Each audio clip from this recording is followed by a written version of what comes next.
Here I am again using StreamYard for the first time in a while. I may upgrade another my StreamYard plan soon, maybe coming Wednesday. I'll just think about it. But for now, I'm using StreamYard because it's better for the audio quality than using the YouTube browser itself. Well, I mean using the YouTube live in the browser. I see Susan's right here, Chris also here. I'm glad you're both here. When the rest arrives, please let me know in the live chat too. And please hit the like button. Thank you very much. And also, let me know if you can hear me clearly. This is quite important. Thank you very much. Again, as always, I'll start at 4 minutes. I don't have the 4 minute intro right now. I used to have a 5 minute intro. I'll see if I can make a 4 minute intro soon when I upgrade my StreamYard subscription. But in any case, glad you're here. And I'll just wait till it's a 4 minute mark for more people to come in. Okay, it's loud and clear. I'm glad about that. I'm glad.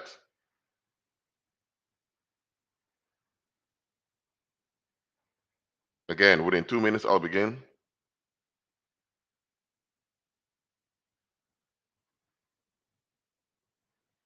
Okay, thanks, Suzanne, for your comment.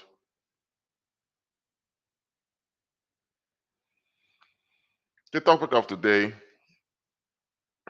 is designed to make you notice things. So I want to say that up front.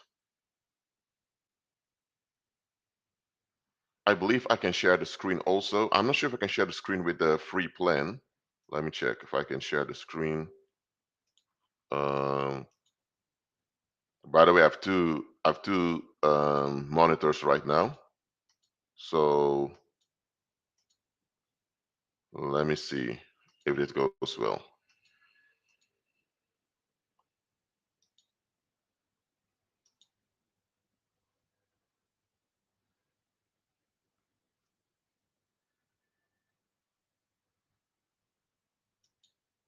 Let me see. This is screen number.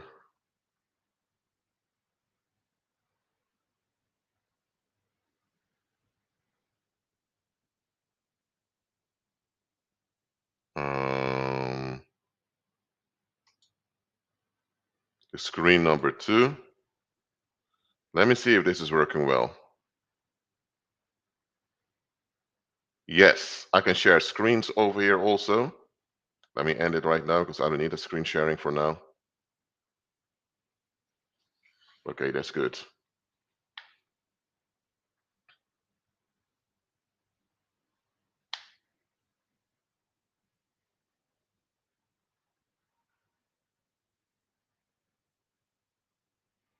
All right, it's a 4 minute mark. So class has begun. So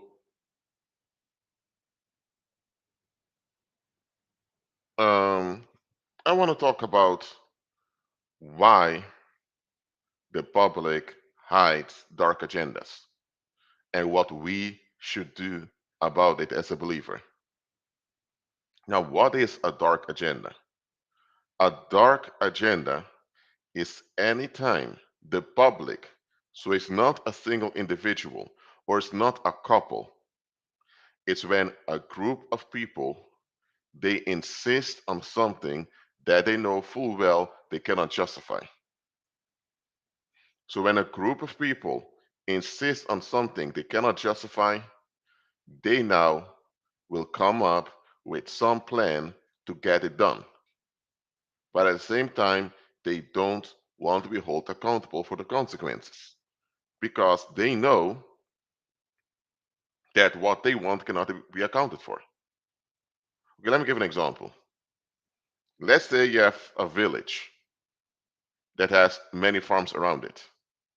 Now, if the farm belongs to the village, so the people from the village should maintain the farms. But what if the people of the village don't want to maintain the farms, but they do expect the farms to function properly? Now, that's an expectation that doesn't add up. You can't have a farm and not maintain it and expect it to work well. Now, there is an option in which you pay other people to maintain the farm for you. You have to pay them because they're making effort on your farm.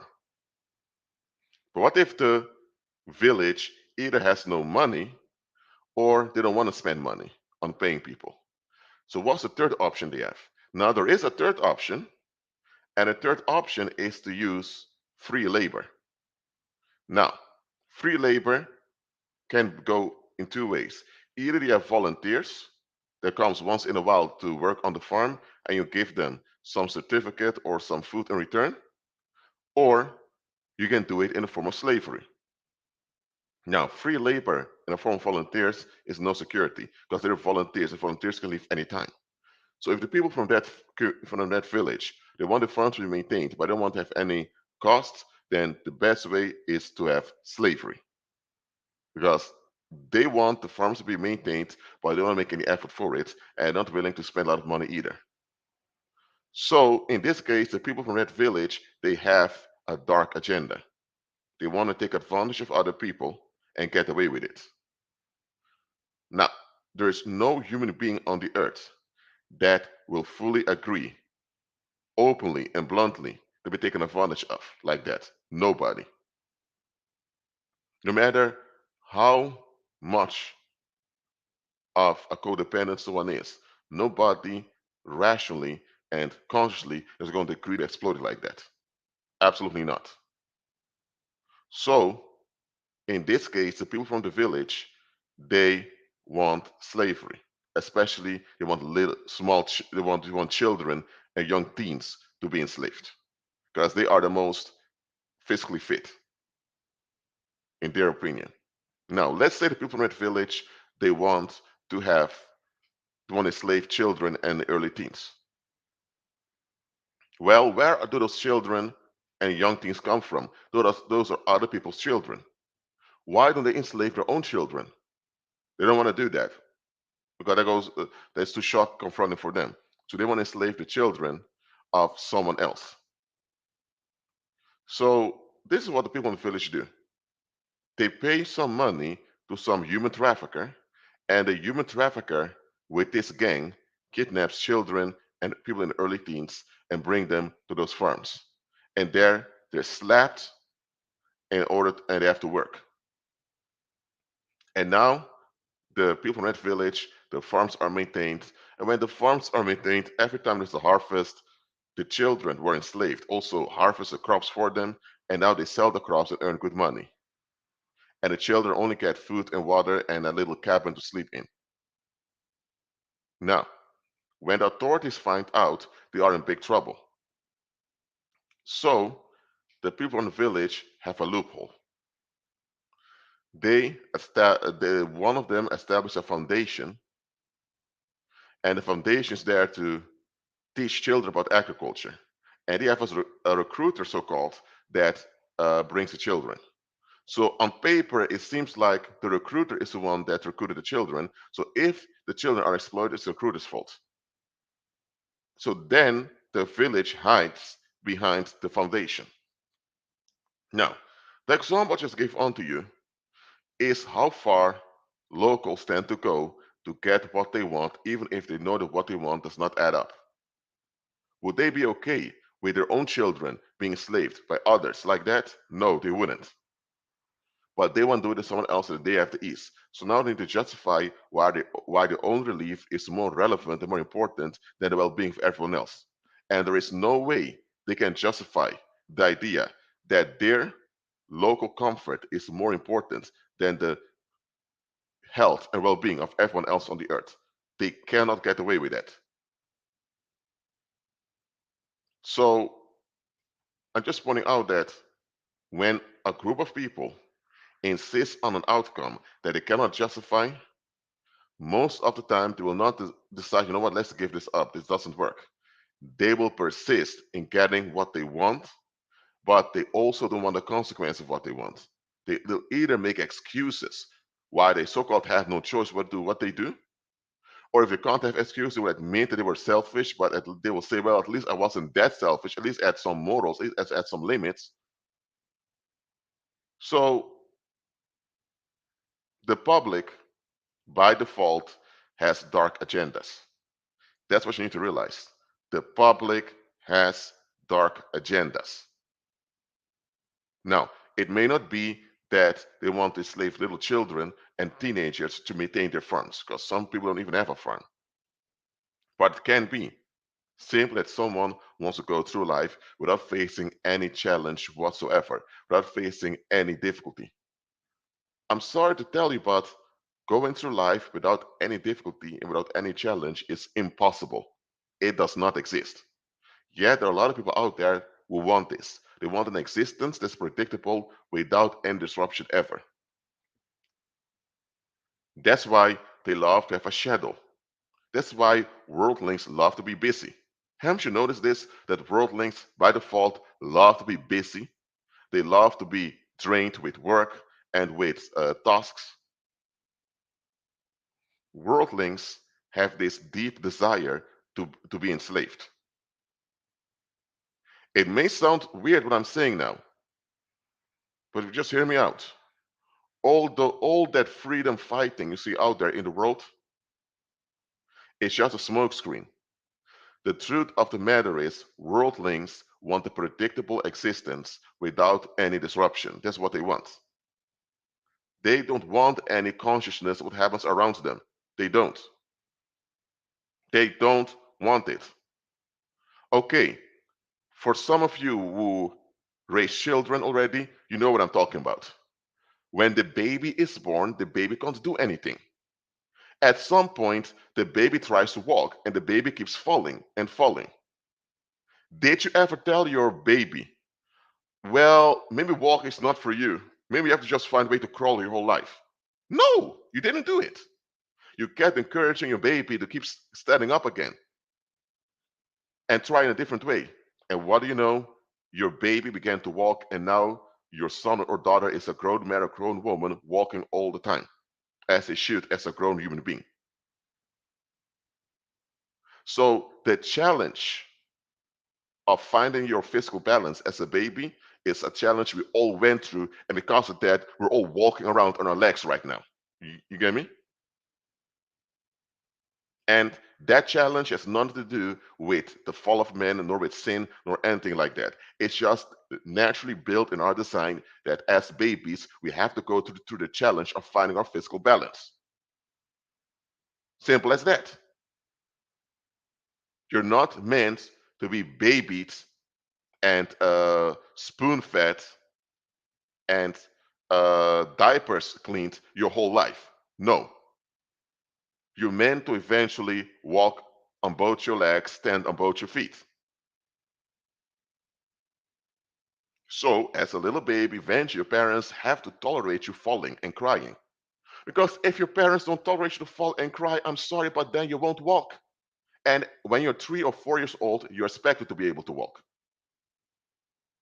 A lot of children begin to walk around age one already, I believe. So imagine a 4 year old who can't walk, who's crawling. That's quite embarrassing. No, early on, you need to face the challenge of walking. Then, when you're a child, you realize, hold on a minute, I can't do everything on my own. I need some guidance. So you listen to your parents and people around you. Let's hope your parents are in the right mind and people also. But then you realize that, man, the world has some bad stuff in it. And as a child, you can't cope with that, which is fine. You're a child. But once you turn 10, 11 years old, you realize, I need to face things in life. You can't face everything and process everything, but you need to learn to face it at age 10, 11, and once you enter your teenage years. And then you're in your mid-teens, in which your sexual development is all high, and now you realize that you realize that soon, within a few years, you're a grown individual, and you need to participate in the community. So the human being, from the time they're born till the time they turn 18, they have to go through natural challenges. Those challenges are not artificial. For example, exam at school. Those are artificial things we make up as human beings for other purposes. Every human being needs to go to natural challenges or else it won't survive childhood. And parents need to allow their little children go to the natural challenges. Imagine when a child tries to walk and falls, begins to cry, and the mom always puts the baby in a bucket all the time. Now, putting the baby in a bucket is one thing, but if you never allow the child to fall when it's trying to walk, then you're hindering the development of that human being. Simple as that. But anyway, children by default have no idea what's dangerous for them. They don't. That's why they need supervision from adults. So children by default are excited about challenges. Sometimes they're too excited, and you as an adult need to intervene, saying, no, no, no, you can't go to the kitchen and touch the stove. You may burn yourself. No, no, no, you're not going to do that. No, no, no, you need to be inside after 8 p.m. Because you as an adult understand that there are predators out there. The child doesn't have any idea. No, no, no, you cannot eat all that candy. You need to have a proper nutrients. So children, by default, want challenges, which is healthy, but that's why it needs to be supervised. Now, once you're in your teenage years and old, realize that even as an adult, you will face natural challenges. Now, besides natural challenges, you also have difficulties due to the fall of man. Due to the fall of man, we have mortal bodies, you have sickness out there, diseases, you also have evil people, you have violence, you have crime. So yeah, you will face difficulties in life. But apart from difficulties, you also have natural challenges. Most people can't distinguish between a natural challenge and difficulty. Difficulty can be that um, you grew up in a mess of environment where people are dysfunctional. Now that's a difficulty, something you need to recover from. But a natural challenge can be, you know what? Um, I need to get out of my parents' house one day, so I need to learn to communicate with different people. I learn to establish my own social relationships. That's a natural challenge. I mean, if you are in your teenage years and you just want to stick at your parents' house all the time, or the house of your auntie or your cousins, and you never want to establish your own social relationships, I'm sorry, but you have a problem. You need some therapy. Or if you never ever want to talk to strangers, well, you have some big difficulty very soon because your parents will not be alive forever and your relatives cannot always be there for you. You will have to deal with strangers and become known to them. Now, there are sick and dangerous people out there, that's true. But just because there's sick and dangerous people out there does not mean you should avoid all people. Are you kidding me? So, life has difficulties. Difficulties are the result of the dysfunction of mankind due to the fall of Adam. We all have difficulties, whether we want it or not. And we were all born in dysfunction, we were all born in lack, so we all have our inherent dysfunction to us that we tend to flee. That's what the Bible calls sin. That sin thing we were born with is simply the fallen state in which we tend to flee all the time. So all human beings have to face that. One, they're vulnerable and fragile. Secondly, they can't do everything on their own. Thirdly, that they have a mortal body. And fourth, that they have this function of wanting to flee. Well, that dysfunction to flee is not something you did to yourself. It's something it's a result of the fall of Adam. Nevertheless, as a human being, you can manage your own tendency to flee.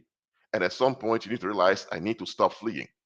And then you realize, I need to be saved and delivered.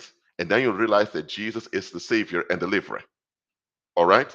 So, the difficulties are things that happen, bad things happen. For example, you can have a traffic jam out of the blue because someone jumped in a suicide jumped on the road. Hey, and now you're late for work, so that's a difficulty.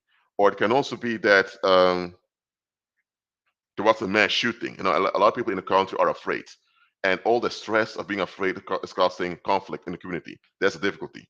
So there will be difficulties in life besides the natural challenges.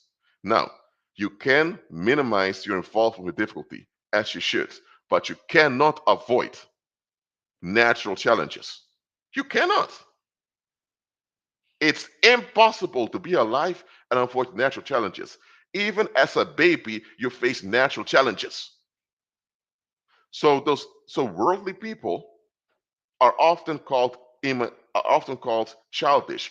Please do not call worldly people childish, because children feel a challenge and they go for it, often without thinking. And that's why they need supervision from adults, because they will get themselves into big trouble, as well as other people.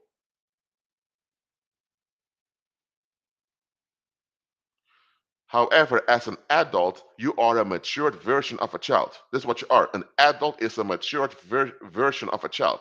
So, as an adult, you have a basic understanding of life, you know how to communicate, and you have your able body to function in daily life, and you're sexually ripe in order to be involved sexually with the opposite sex. So, as an adult, you should be more excited than children.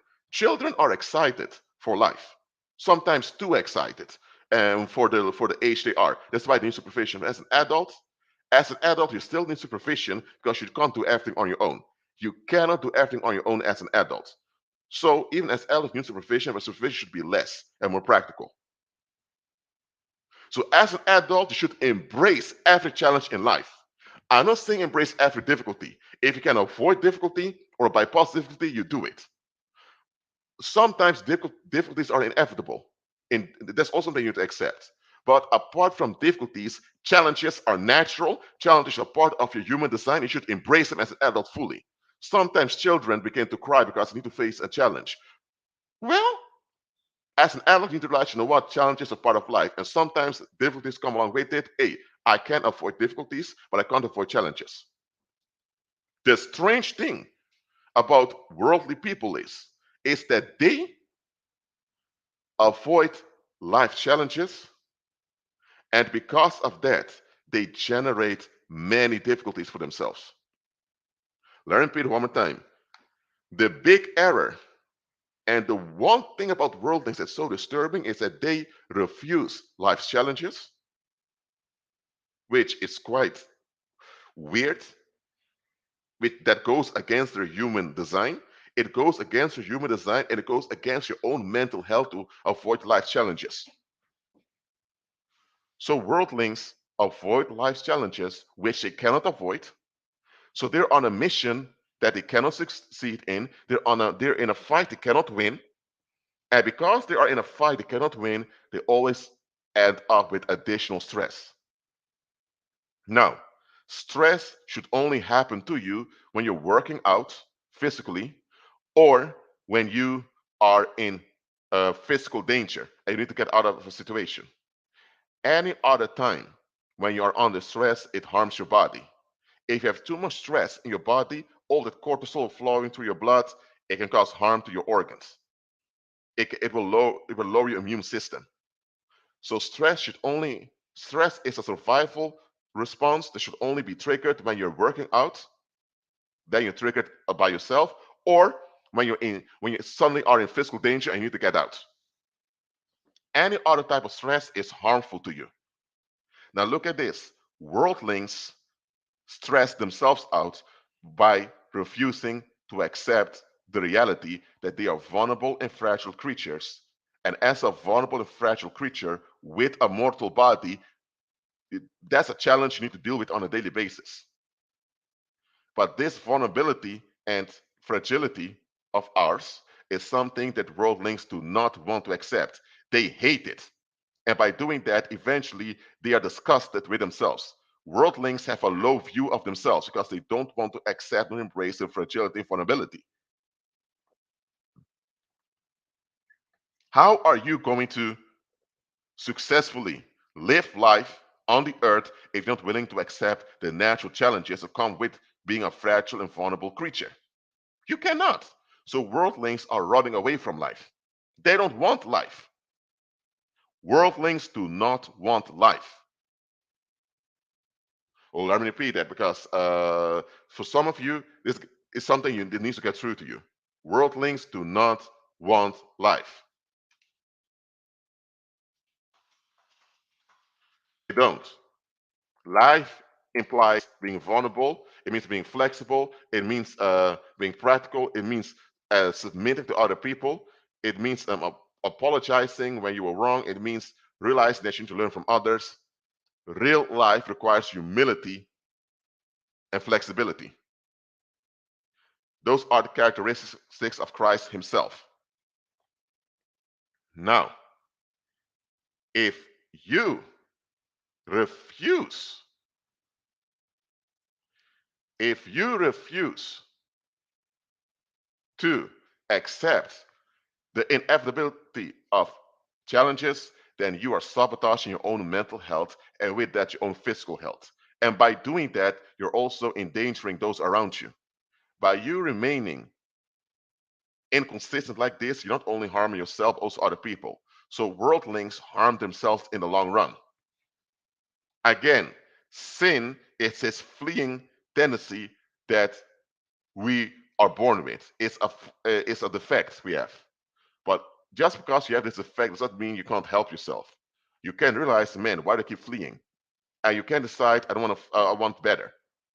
But worldlings want to keep on fleeing. And hold on, I'm going to share my screen now because I can share a Bible verse with you. So let me share my screen with you very quickly. It's a Bible verse, so hold on. Okay, let me know if you can see the screen. Can you see it? Okay. Can you see the screen? I want to check it. I want to be for sure.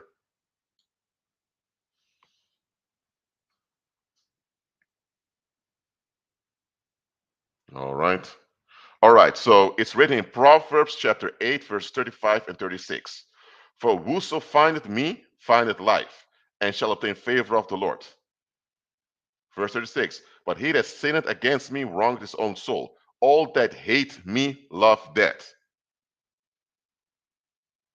A lot of folks don't realize how deep this goes. For whoso findeth me findeth life. And isn't that what Jesus said? I am the way, the truth, and the life. Nobody comes to the Father but by me. This in the Old Testament, long before Christ incarnated in Mary's womb. For whoso findeth me findeth life, and shall obtain favor of the Lord. Favor of the Lord simply means that things work out in your favor, regardless. So true human security is found only in serving the Heavenly Father. But look at the second part. But he, or can also be she, that sinneth against me wrongeth his own soul. How do you sin against the Lord? You sin against the Lord by refusing the life challenges he designed you with. Anytime you refuse the natural challenges of life, you're actually saying, God, I reject you how you designed me. You made a mistake. I don't want this. Instead of trusting the Heavenly Father's design, how He designed you, you say, I don't trust you the way you designed me. I know better. I don't want it. I just want to escape. Give me the old good escape. Give me the weed. Give me the alcohol. Give me the booty chasing. Give me the politics. Give me the drama. Give me that. Anytime you insist on escaping from life's challenges, you are harming yourself. You're not harming the Heavenly Father. You're harming yourself. And by harming yourself, you're harming those around you.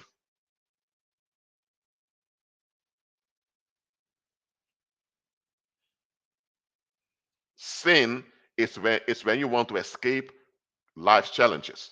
But life challenges are part of your human design. So if you keep escape life challenges, who are you harming? Yourself. So sin is really you refusing to be alive. That's what it comes down to. For example, we have mortal bodies right now, okay, because of the fall of man. We need to eat sufficient nutrient. We need to eat food with sufficient nutrients for our body, and we need to drink water, and we need to sleep an X amount of hours. What if someone tell you, man, waking up every morning, having to brush my teeth and wash myself and eat properly, man, it's too much of a burden, man. I just want to escape all of this. If someone would talk like that, you would consider them suicidal and said, hey, you need help, man. Now, worldlings don't go that far that they decide they don't want to take proper care of their own physical body, because your physical body has this mechanism that forces you to take care of it. It's called a survival mechanism. Your body has a survival mechanism that forces you to look after your own body. So even people that tend to be suicidal, they have a hard time committing suicide often because they first have to go against their survival mechanism of the body, which is quite hard to go against. But if someone would tell you, man, wake up every morning, going into fresh air to breathe fresh air, it's so much effort, man. I just want to be left alone. I don't want to have to go for fresh air. If someone would tell you that, you would think, what the heck is wrong with you? But let me tell you, that's the general attitude of worldlings. They want to avoid every challenge of life, and by doing that, their self-worth erodes. So worldlings don't have much self-worth to begin with. So they fill up this lack of self-worth by external activity. That's why worldlings want to be enslaved.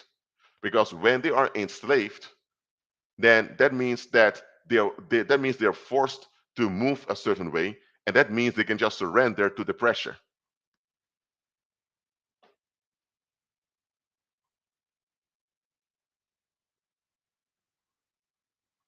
Think about it.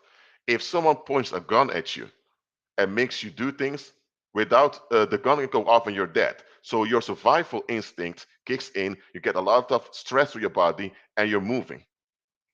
This is a type of motivation that motivates worldlings. Worldlings have a fear-based motivation that works in two ways, either in a form of a threat or in a form of an escape. That's why advertisers tend to use sexual imagery so much, because they know a lot of people are using sex to escape. That's why they use sexual imagery in advertisements to get people to purchase a car or to become member of a social club. It's not that the car will benefit you. The car will cost you more money because you have to put in gasoline and all of that. It's not that becoming a member of this social club will automatically erase all difficulties and challenges in life. But it is that worldlings tend to escape. So worldlings are motivated either by an escape from difficulty or challenges, because to worldlings, a difficulty and a challenge are one and the same thing. They have a very difficult time distinguishing a difficulty from a natural challenge. Either they see a potential escape and they are excited to go for it, or there's a danger they are triggered to flee from. And fleeing can also be in a form of fighting back. So fighting back can also be a way to it's also a form of escaping. Now, if you fight back because you're out of sudden attack, that's one thing. But if you keep fighting back over a long period of time, then you're just fleeing.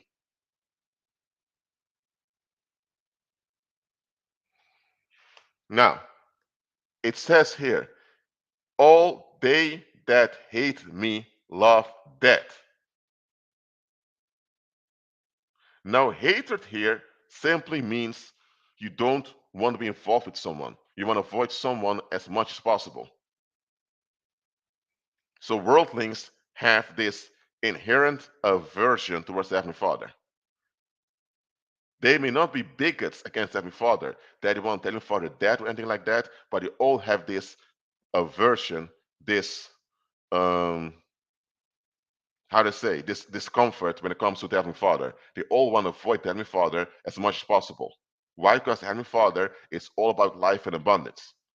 So with life comes responsibilities and comes accountability and comes, well, obligations.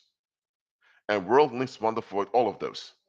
But by avoiding life challenges, they are sabotaging their own mental health and physical health. And by doing that, they are generating a lot of difficulties that they didn't have to go through. Human beings don't only do this as individuals, do this as groups also. Sometimes you suffer harm as collateral because the people around you are escaping. Let's say that let's say a lot of the marriages in your community are dysfunctional. And now the husbands, they go to prostitutes in order to relieve themselves sexually because their wives are not sexually healthy. Now, this is a big embarrassment to the community, but this is something they need to face. And let's say now that one day you find out your daughter was sex trafficked, but then you figure out that the police is reluctant to intervene.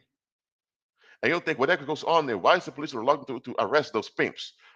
Why didn't anyone believe my daughter when she was crying for help? And then your daughter, who has been rescued, tells you that most of the customers there were married men. And then your father, then you figure out, hold on. So the people are in on this sex trafficking. Yes, because the people don't want to face the natural challenge of being sexually responsible to your partner. They don't want that. And because of that, their households are dysfunctional. But because they don't want to deal with the pollution that comes from their sin, they just want to escape from the difficulties they're generating for themselves as a community. And now they have this thing called sex trafficking in which they relieve themselves. And in this case, your daughter may have been the victim of that. So sometimes you are the victim of the community's escapism. Not every difficulty that happens to you is your fault. Okay? Most of the difficulties you encounter have nothing to do with you. That's to do with the escapism of someone else. So yes, other people affect you, whether for good or for bad. It's not just you affecting other people. So others also have accountability and responsibilities and obligations towards you. Now, it's quite clear. All they that hate me love death. Look at this. Let me highlight this for a moment. Let me give it a color. Oh wait, I need to log in, which I can't. Okay. They love death. Yep, that's what they do. So the world, or what you call society, loves death. Think about it. When you die, there are no obligations anymore. When you die, there is no challenge anymore. When you die, there's no difficulty anymore. Now, worldlings don't don't all want to jump off of buildings and enter physical life. They don't want that, but they don't want to live life either. So they're stuck in this um, miserable state in which they have escapes, and those escapes are what they call living life. Going to the club, smoking a lot of weed, having expensive holidays. Those events they call living life. But those events are not living life. Those events are just escaping from life.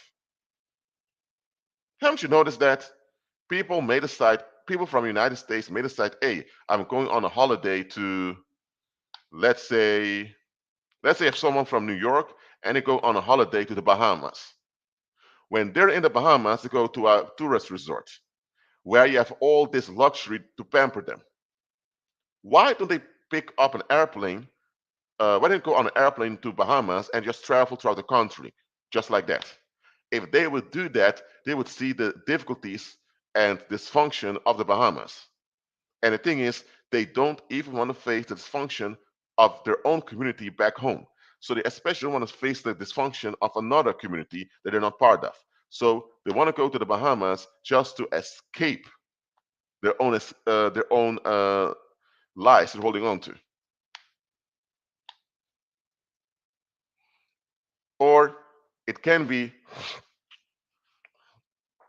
that people surrender themselves to hard work. Their whole life is about work, work, work. Even though medical doctors may tell them working that hard may harm your health, you need to take some rest. But you have people who work all the time, they're workaholics. Why? By working all the time, they're always tired. And by being always tired, they have an excuse into not facing the issues of their community. The community also has challenges and needs to be faced by its community members. But often the community members just want to escape. So working from 9 to 5 and working over hours is a way to escape facing the challenges of their community. They say, hey, for example, sometimes it happens sometimes in the Netherlands that someone died in their own house and they were in the house for months or even years, and not the neighbors weren't even aware that the neighbor died. And what's the response often? Oh, I had no idea he died in his own house. I didn't see him for a while, but hey, I've been busy working and paying bills. So, yeah, right. They noticed very well that they haven't seen their neighbor for a while. They just didn't want to make the effort to check out what's going on with my neighbor. Why didn't I see him? Why is he always in his house? They just didn't want to take responsibility for their own community. And now that it comes out that the man died in his own house, how come the man died? He died because he was neglected by the community. There was a woman who was dead for around 10 years in her own house. 10 years. It's only when the maintenance guys came and they had to break open the door, they realized, man, this lady is dead here. They found out she's been dead for over a decade. How come an elderly lady is dead for 10 years and the relatives don't even realize, man, why didn't we have contact with grandma for a while? You mean to tell me in 10 years, nobody decided, you know what? We haven't heard from grandma for a while. Let me call her. Let me visit her. You mean to tell me in 10 years, none of the locals in neighborhood thought, you know what? Why didn't that elder lady come out lately? I haven't seen her for a while. Now, there is this Dutch neighborhood in the Netherlands. It's called Duindorp. It's here somewhere near, I believe it's a part of The Hague, or maybe wrong. Maybe it's a separate village. I don't know. But there is this place near The Hague called Duindorp. If you don't open the curtains of your house for 2 days, you'll have a lot of those grown men come to your house asking, ma'am, we've seen you haven't opened your curtains for 2 days. Are you all right? Well, there are some there are some stereotypes of the people from Duindorp in the Netherlands. A lot of stereotypes are not good. I don't know how much of it's true or not, but one thing is proper. That's how a community should be. If you notice someone in a neighborhood has to come out of the house for days, you check what's going on. But sometimes it happens that people are dead for years in their own house, and when this comes out, it's an embarrassment to the community. So then they say, hey, but you can't blame us because we've been working, working, working. And those same people keep complaining about, oh, I need to work from 9 to 5, I need to work 40 hours a week, man.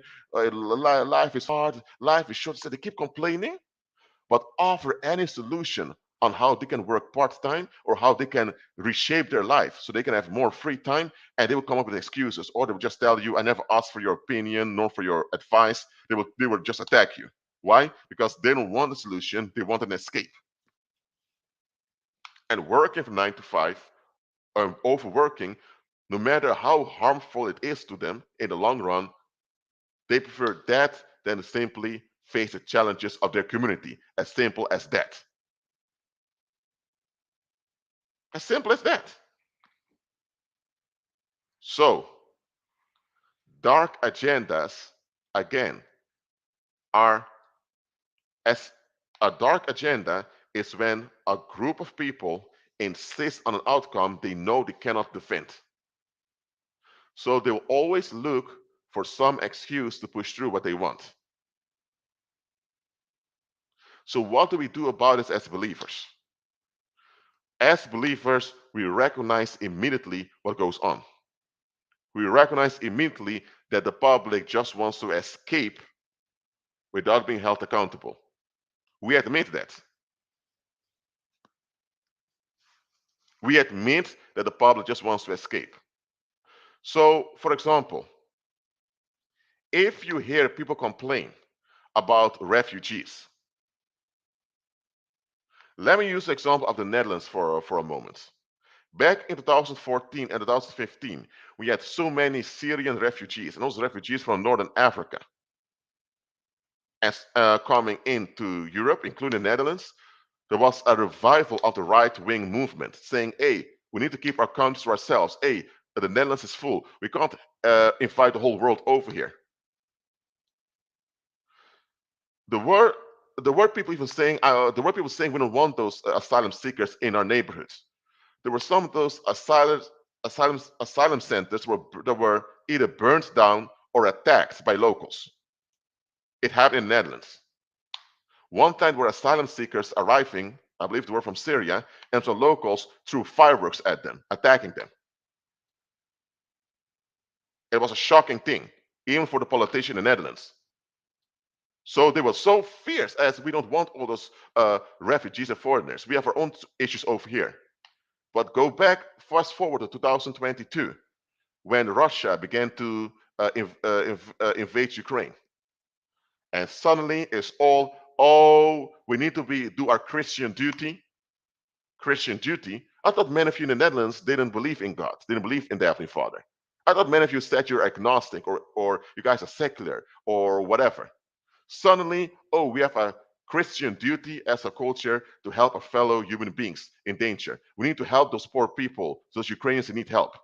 And a lot of people said, hey, Ukrainians can come to my house and live with me till they can go back to their homeland or they can integrate into society. The whole attitude was different. And I asked this Dutch man one time, asked them, sir, you ought to complain years ago about the Syrian and North African refugees come to Europe saying those people are this and that. But then he said, well, I know the Ukrainians are refugees too, they have issues too, but at least they're a bit more civilized than people from the Middle East or Northern Africa. So yeah, I prefer to have them in my neighborhood and in my house than the people from North Africa. Okay, but they still they still come with trauma over here. I thought you said you don't want all the trauma of the rest of the world afflicting the Netherlands. Aren't the Ukrainians coming with trauma too? Well, yeah, it's just the way it is. I just can't help it. It's just the way I feel, the way I think. I prefer to have those around me than those people from North Africa or the Middle East. Well, it's just the way I am. It's just the way I feel, or just the way I was raised, or blame my parents that they just raised me this way. No, no, no. You just want to escape by pretending like people that are similar to you are better off. That's why. If your parents raised you the wrong way, you admit your parents messed up and you decide, I want to be like my parents. I want to be better.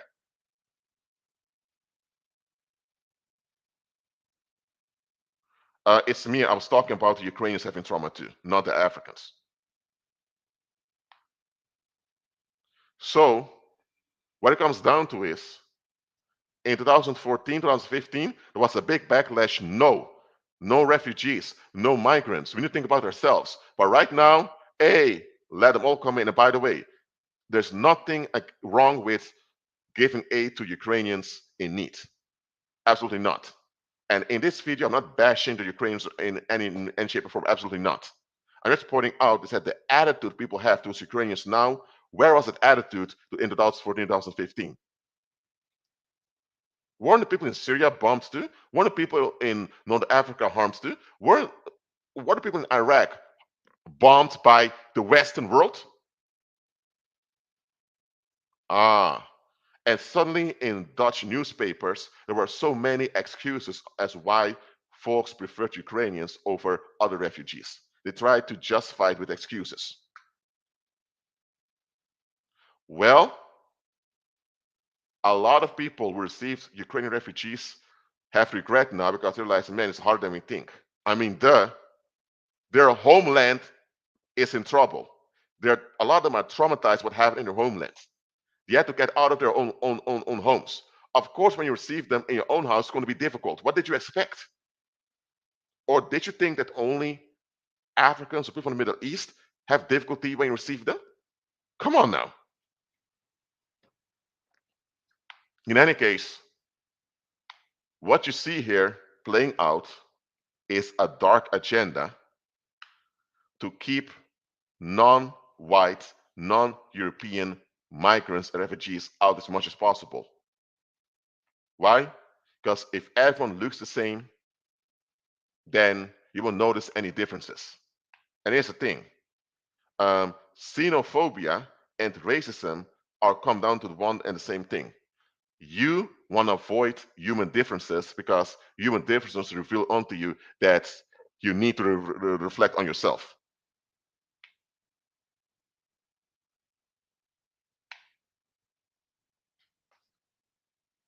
So, and by the way, I'm not saying that the war in Ukraine is not a dark agenda. It obviously is. Because when you look at the map of Ukraine, oh, okay, you want me to use the map of, okay, let me use the map of Russia and Ukraine very quickly. Let me shut down the screen sharing. I'm going to show you a map soon. Hold on. Now that I'm here anyway, I might as well do that.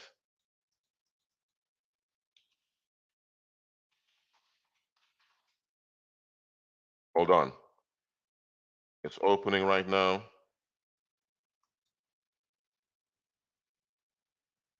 So, so hold on. I'm going to open a file now for you. All right, I'm going to share my screen again. Um, I didn't intend to talk about the Ukraine situation, but I can use it as an example right now. So, um, okay. Can you see the screen again? Okay, let me make this bigger. Hold on. Okay. Can you see it? Good.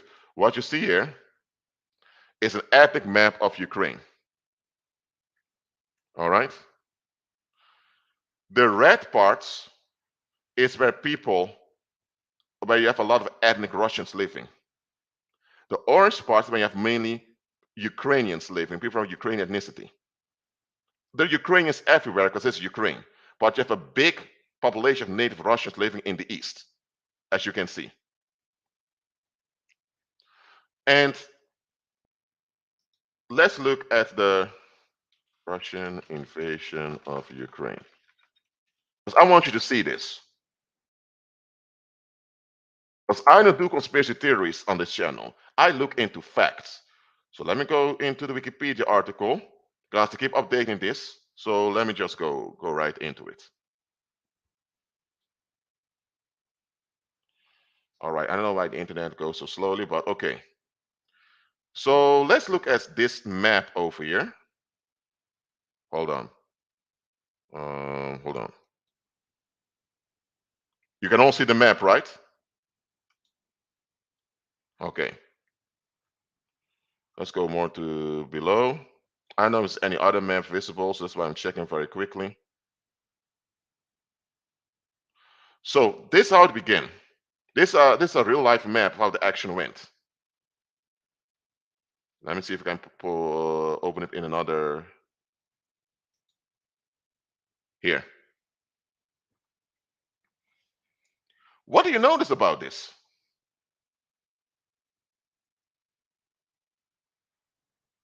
What you notice is that Russia mainly afflicted the areas where you have many ethnic Russians living. So this is Russia over here. You have a lot of ethnic Russians live over here. Some of these places have a majority of Russian people living there.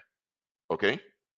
So the Russian military, this is the situation at the moment. The Russian military is fighting and causing destruction in places where other Russians are living. So the Russians are harming themselves. I mean, if Russia really wanted to take over Ukraine and shut it down, should have put all their effort on the capital. Put all your effort on the capital here over here, and then all of Ukraine is shut down completely. But no, you go to the eastern impoverished areas, and there you want to start a fight. Do you see this doesn't add up? And the road connections over the infrastructure over here is not that good either. So the transport military supplies to your military is quite difficult over here. But here you have Belarus. Russia has its military in Belarus too because they're partners with one another. So why didn't they just put all the effort on Kiev? Why didn't they send secret assassins throughout Kiev to shut the place down like they did during the Soviet era? During the Soviet, that's how the Soviets did it. They sent silent assassins to take over a country. Why didn't they do it right now? It is because this thing is a dark agenda. It's blood sacrifice. It's Russia killing its own to vindicate its quote unquote sovereignty. Sovereignty is the entitlement. It's not real, but it's the um, self-entitled attitude of a population to harm and kill its own. That's what sovereignty means. And from time to time, uh, societies need to vindicate their right to kill their own. And that is what Putin is doing right now. He's vindicating the right of the Russian public to kill other Russians, even if those other Russians live outside of Russia. That is what goes on. Listen to me. If I'm wrong, correct me. But I'm an anthropologist, I'm a sociologist. I studied international relations. I also know military history all the way to the Greek Empire, because all the military of today is based on the Greek Empire. And let me tell you, if you want to take over a country, you shut down the capital. That's what you do. You're not going to boss around in impoverished areas near the border. That's crazy. So it's clear. This whole Russian invasion of Ukraine is a blood sacrifice ritual. Now, why would they do this? It's quite simple. Things are not going well for Russia. Russia has a lot of financial and economic difficulties. And a lot of young people are fleeing Russia to live in the EU. So, how do you boost motivation for Russians to stay in Russia and to value their motherland? You cause a conflict that involves many of their own being killed. So many Russian people have relatives that live in Ukraine because, again, the east of Ukraine has a Russian majority that lives in many places. So that is why Russia did not put all its effort on the west of Ukraine, where you have the Ukrainian ethnicity living. They focus on the east, where you have other Russians living, because according to the rules of the paranormal, you can only generate this folk magic by killing your own. By killing your own, your population feels entitled and your population gets eased. That's how it works. If you kill others, you're seen as a coward. This is just Russia killing Russians that live in another country. And in this case, some Ukrainians die too, but hey, that's just collateral damage. That's it. A lot of people here want to be part of Russia. You get me? Here in the East. That's why they declared independence. So here's the thing.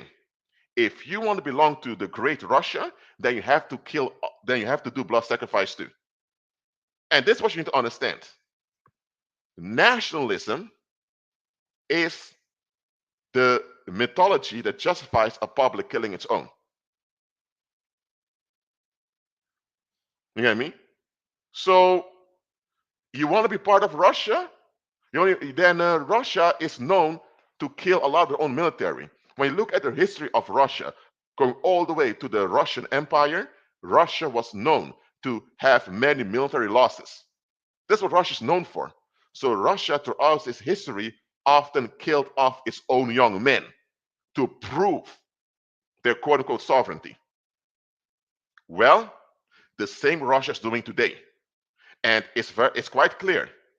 The rebels in the east of Ukraine who want to separate from Ukraine and become separate republics, who want to include it in the Russian influence sphere, they know they want to belong to Russia, then they need to follow tradition, blood sacrifice, and that's what goes on. But the thing is, the rest of the world did not recognize the blood sacrifice as legitimate. That's the only problem they have now. But nevertheless, the blood sacrifice does have an effect that it kind of brings some social cohesion between Russians, but I don't know how long the social cohesion will last because a lot of Russians themselves do not support this thing that goes on. Normally, when you have blood sacrifice like this, the public must be in agreement with it. If the public does not agree, it's very hard for them to bond together. They can bond together against the blood sacrifice, but this type of bonding against blood sacrifice will not bring forth the long-term social cohesion that's meant to produce. Normally, when it's blood sacrifice, the public is in on it, and they all, because all in agreement with it, they experience this long-term bonding.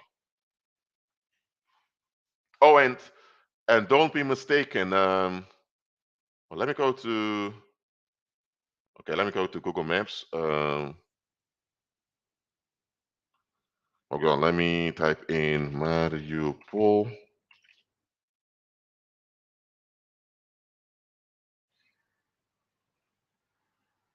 Let me go to maps over here.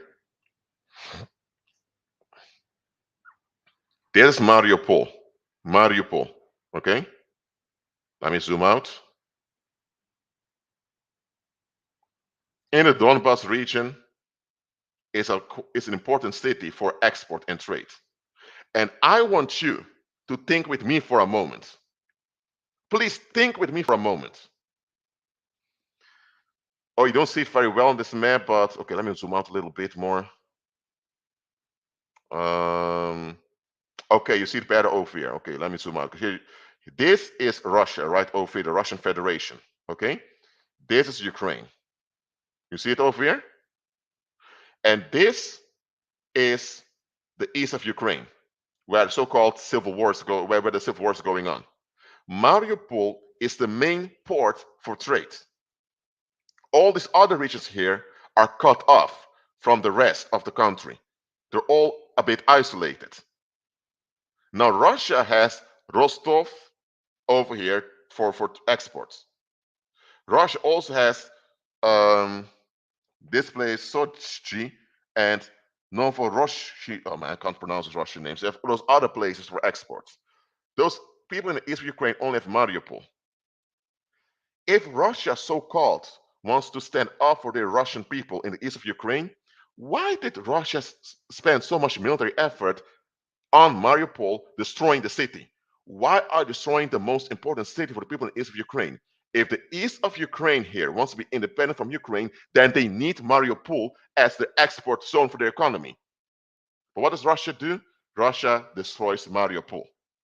So is this helping your own Russian people? No, it's not. It's actually you're handicapping people more and more. Again, that is why this whole Ukraine war, it doesn't add up to us because it's not meant to add up. It's blood sacrifice, all it is. Now, the many Russians living in Estonia, in Latvia. So why didn't the Russians go and do that crap over there? Because if they would do that, a lot of the people here of the EU would revolt. But because Ukraine is kind of still in a weak position, they could get away with doing that. And that's how it goes in this world. If you have a population living inside your borders that belong to another nation, that other nation feels to have a claim over those people. As simple as that. Again, I didn't want to focus on the Russian-Ukraine war, but I'm using an example now. This whole war is a dark agenda. So apart from blood sacrifice on the part of the Russians, just to socially bond their own people, what do you think may be a second reason for this whole dark agenda over here? Let me know in the live chat. What do you think?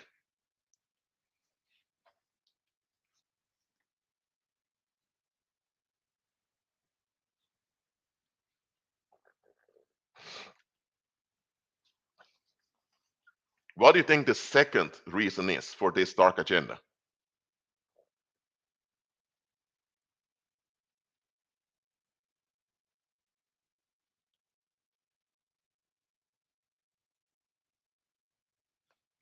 Take your time. I'll wait for a minute or two for your answers.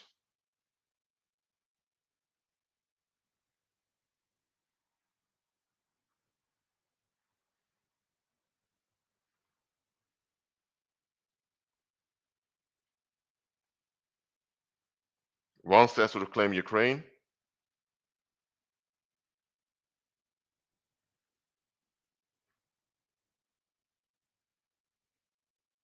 Okay, what does the rest say?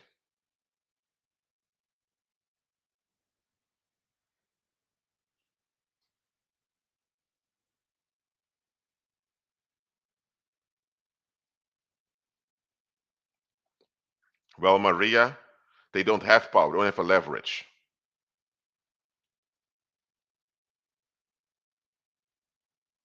Okay, let me go over here.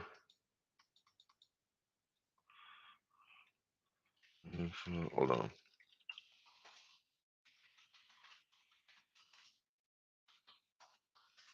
I mean, I don't know if this is enough for me to find it, but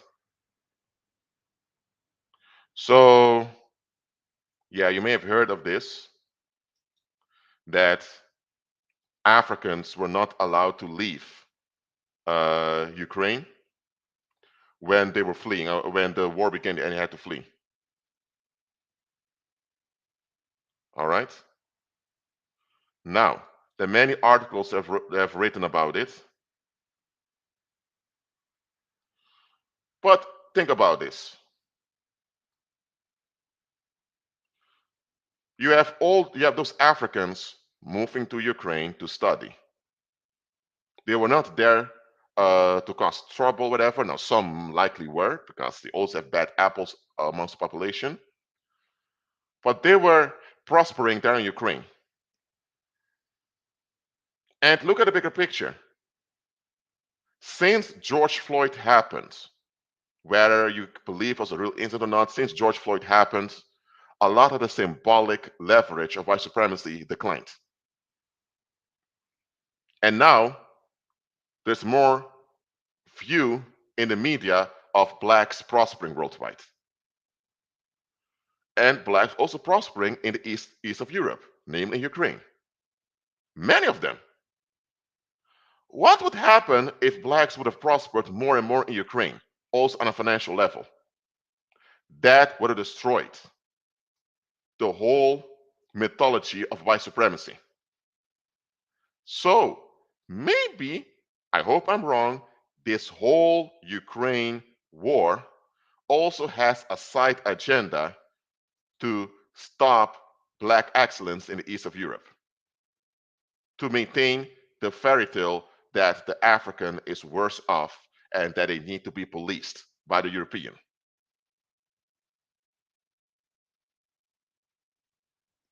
Just something I want you to think about.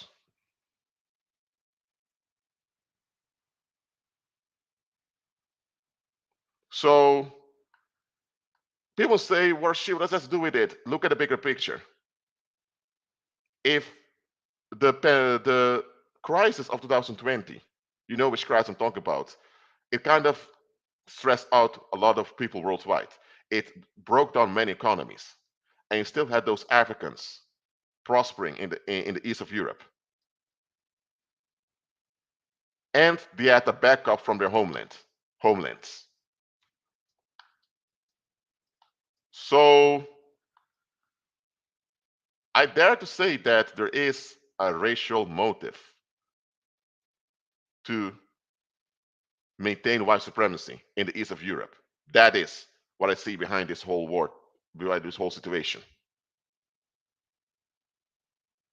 So, if Africans keep succeeding worldwide, soon the whole white fairy tale of white supremacy is over. And with that being over, a lot of businesses and a lot of institutions are going to crash.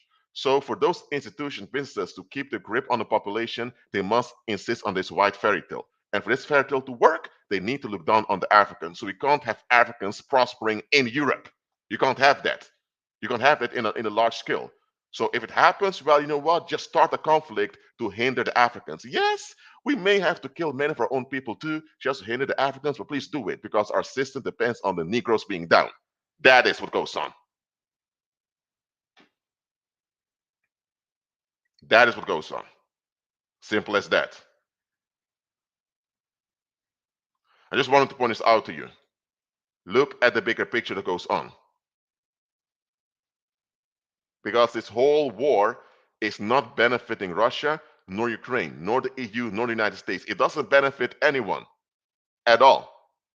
If it doesn't benefit anyone and everyone's interest is at stake, then is it still going on?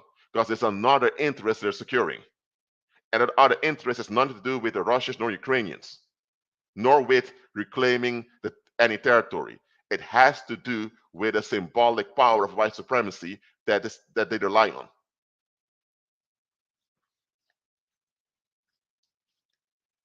As simple as that. Well, in this case, the dark agenda is recognized at the top. The public is not really aware of the dark agenda yet, but it's getting out very quickly. But it's not just a war in Ukraine that's a dark agenda. There are many dark agendas. Again, a dark agenda is when the public wants something they cannot account for, and they will continue anyway to get what they want, knowing full well it's going to lead to harm and collateral damage, but they want someone else to take the blame for the collateral damage. And in this case, Russia seems like the scapegoat. And the Russians are blaming the some us some battalion from Ukraine for it. So they have difficulty pointing out the scapegoat over here, but the issue is clear. White supremacy wants to retain its grip in the east of Europe, and you can't have that with many Negroes prospering in Eastern Europe. So you need to kick the Negroes out. But because you can't tell all Negroes leave, because that would be too obvious, because that will cause outrage, you cause a conflict so heavy that the Negroes cannot prosper and Negroes have no choice but to leave. And you make sure the Negroes feel so unwelcome they don't even want to come back anymore.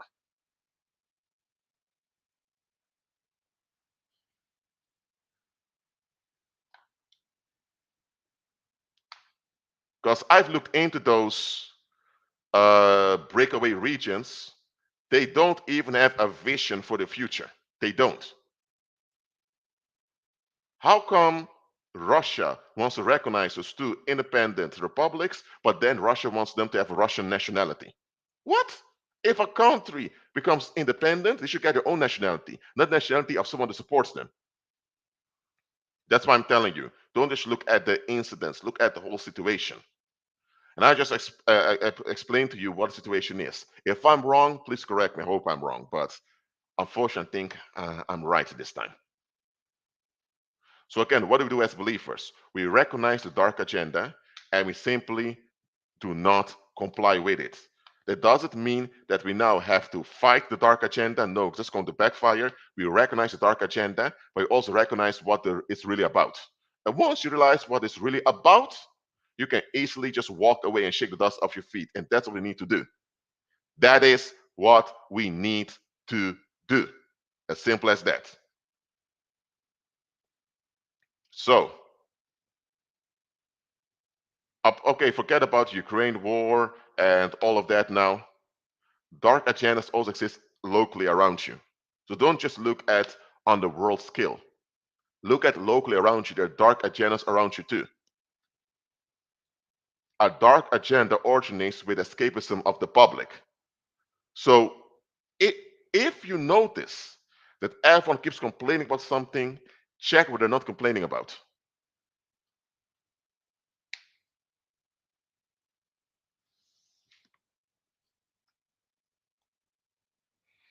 If everyone complains about migrants in a community, check what they're not complaining about.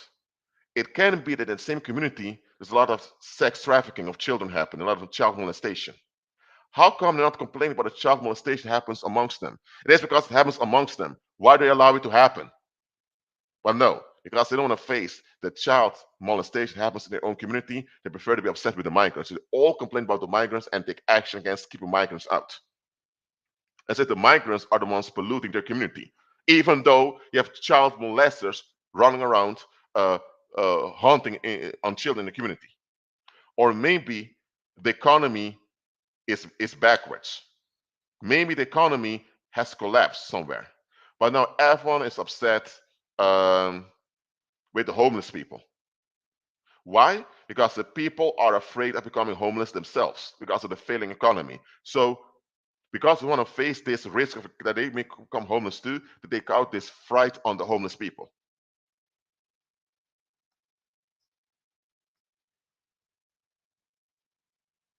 Oh, about the Buffalo shooting. Okay, okay. Let us go to the Buffalo shooting also. I'm going to the American situation right now.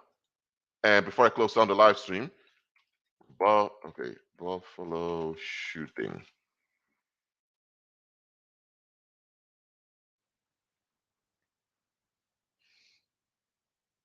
This Buffalo shooting happened in Buffalo, New York.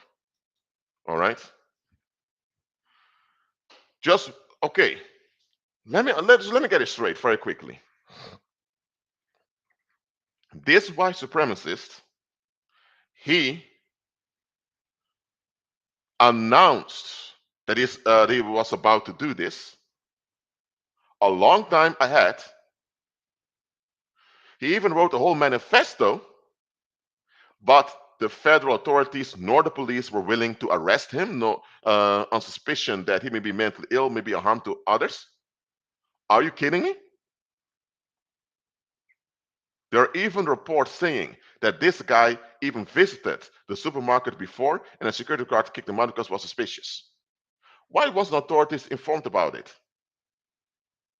The Buffalo shooting happened as a result of public neglect. And now they don't want this neglect to be obvious to everyone. So now they want to come up with a liberal agenda very quickly to shut people up. Was it shooting in Texas? Okay, Texas shooting. Okay.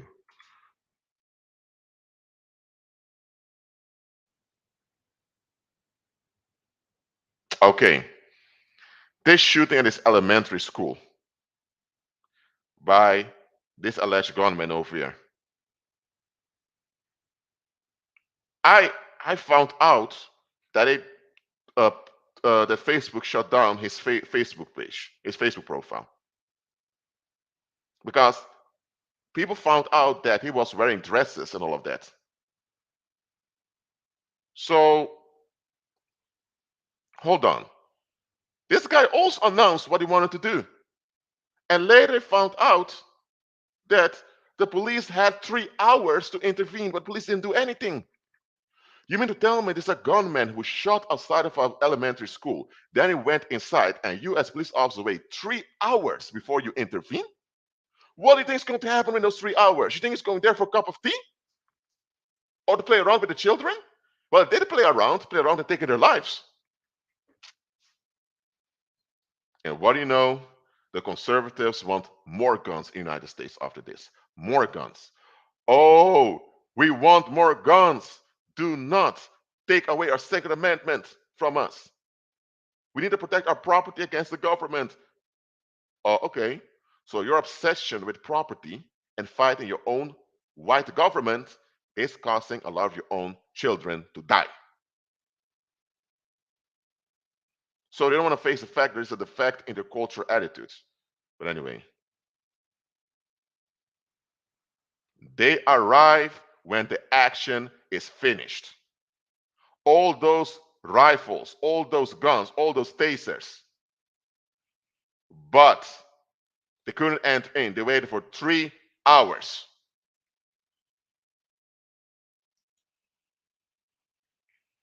First of all, believers should walk in the resurrection power. We shouldn't even need physical arms. We should have the resurrection power that keeps us safe. I don't agree with the liberals nor the conservatives because I'm not part of that game. If you still believe in America as this Christian nation with biblical principles, that means you are delusional because everything shows that the United States is a pagan colonial plantation. That's it.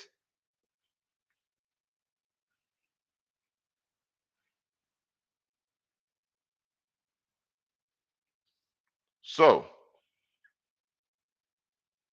let me tell you, if you post something on Facebook that goes against a liberal agenda, man, you get banned on Facebook or you can't post for several days.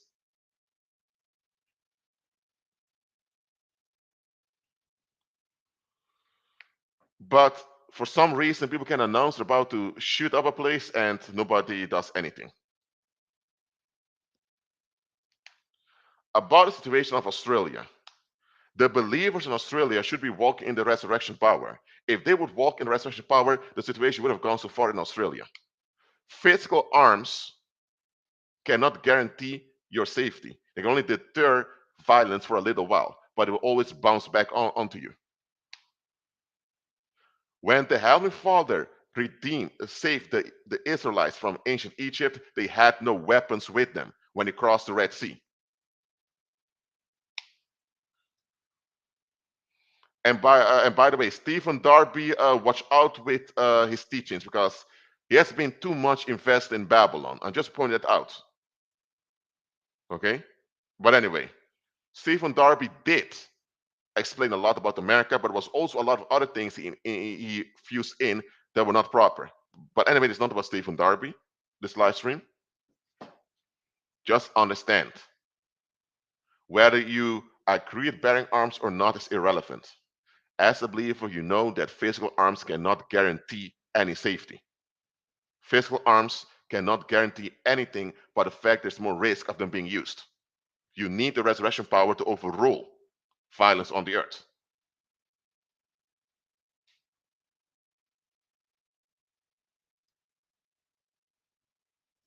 So, there are dark agendas going on in the United States right now also. But anyway, as I explained already, you don't have to be aware of every dark agenda because there are too many out there.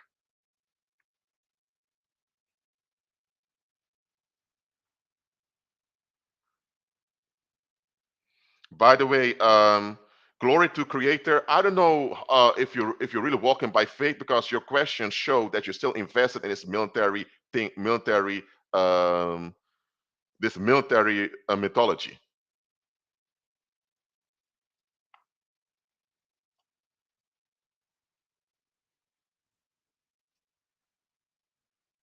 So, but what I'm saying is, a country can only be safe when its inhabitants are doing the will of the Heavenly Father. That's it. If not doing the will of the Heavenly Father, then it's going to be danger. The inside is going to devour them. As simple as that.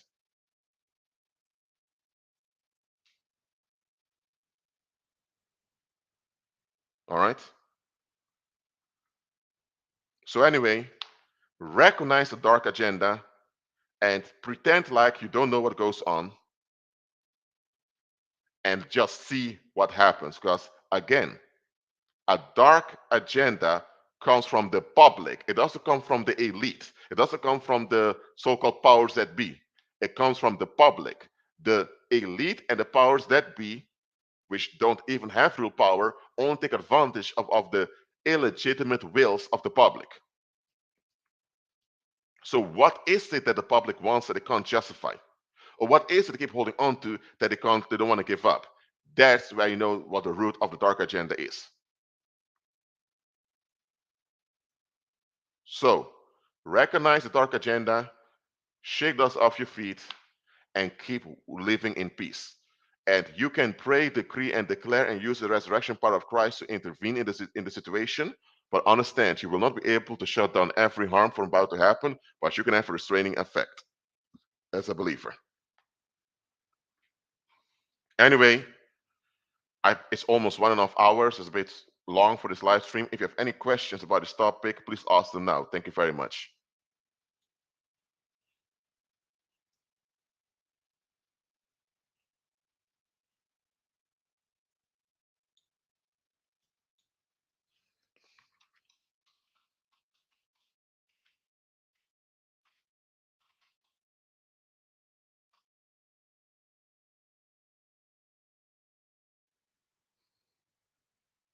Hmm.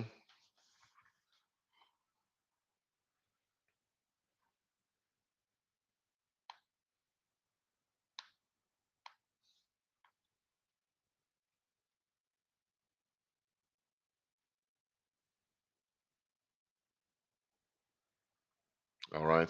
I'll just for just one more minute to see if I get any questions.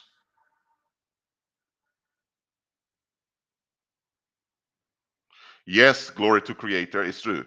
It's because of the public those agendas are formed and applied. The public wants to escape, so their escapism is the root of what the elite is doing. The elite cannot get away with anything if the public doesn't secretly is in on it too. Yes, they're in darkness because they always want to flee from life. Please replay this live stream within a few hours when it's processed by YouTube, so you can catch the beginning of the live stream too. Because I've explained how it comes that the public is so neglectful.